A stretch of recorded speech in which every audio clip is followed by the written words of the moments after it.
Oke, jumpa lagi dengan Om Ji yang nggak bosan-bosan buat ngingetin kalian semuanya dan ngebahas semua yang sudah mampir di kolom komentar topik-topik yang sedang in banget. Nah, kali ini for your information aja, COVID masih berlalu. Nah, kenapa masih ingetin dengan COVID lagi? So, kita bahas tetap waspada demi momen Nataru tanpa lonjakan COVID-19.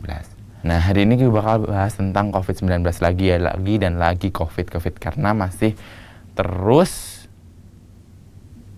berjatuhan juga korbannya. Ya, mungkin kalian agak bosan ya mendengar semua tentang COVID ini, tapi setelah sempat melandai dan bahkan di sekitaran kita sudah tidak ada lagi yang terkena COVID-19, tapi belakangan ini sebulan belakangan ini kasus COVID-19 kembali meningkat. Nah, tetangga gue aja sudah ada beberapa yang kemarin terkena kembali. Ya, walaupun semoga kalian dan orang-orang terdekat kalian tidak terinfeksi virus COVID lagi. Nah, meningkatnya kembali kasus COVID-19 ini memang terdengar tidak semenakutkan di awal-awal dulu.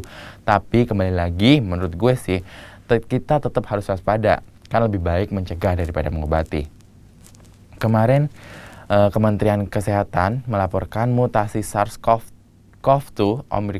Omicron subvarian XBB dan BQ1 mendominasi lebih dari 90% kasus COVID-19 di Indonesia. Juru bicara Kemenkes Muhammad Syahril menyebutkan kedua subvarian itu paling banyak ditemukan di DKI Jakarta, yaitu meliputi dari Jakarta Barat, Banten, dan Jakarta Timur. Dua subvarian itu menurut Syahril menjadi penyebab kenaikan kasus COVID-19 beberapa pekan terakhir.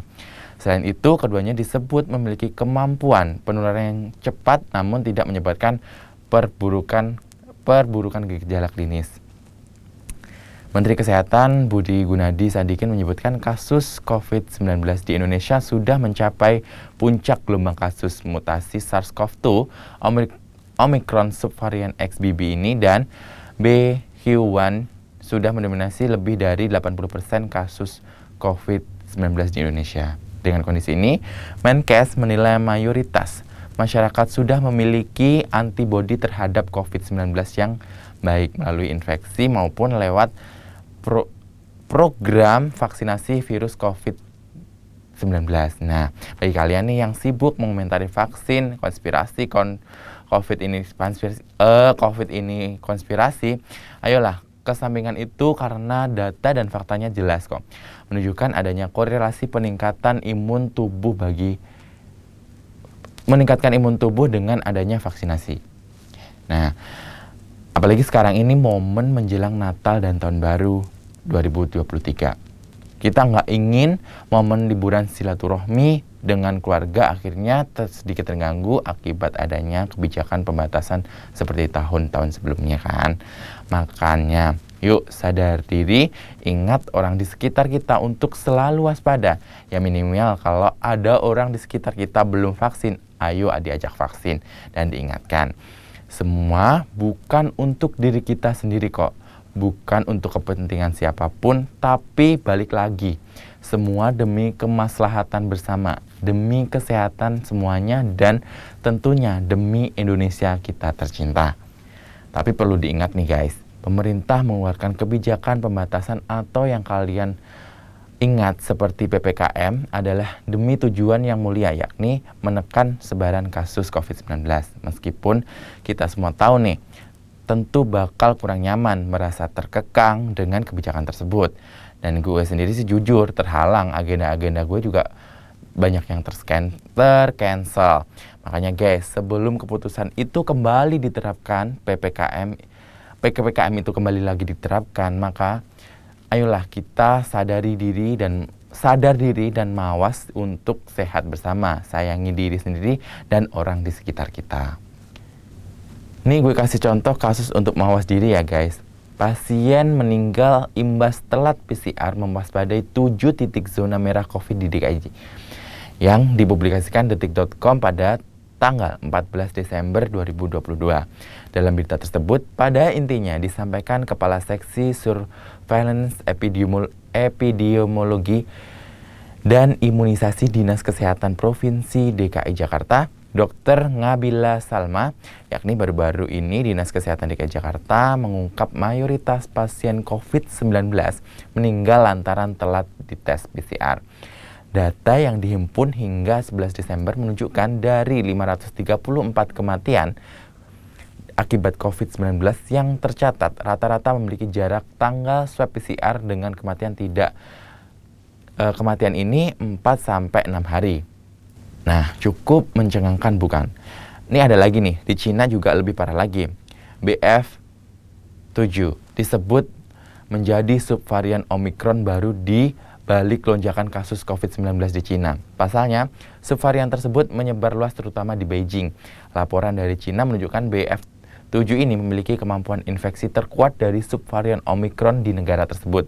Lebih cepat menular daripada varian lain, memiliki masa inkubasi lebih pendek, dan dengan kemampuan lebih besar untuk menginfeksi orang yang pernah terinfeksi COVID-19 sebelumnya.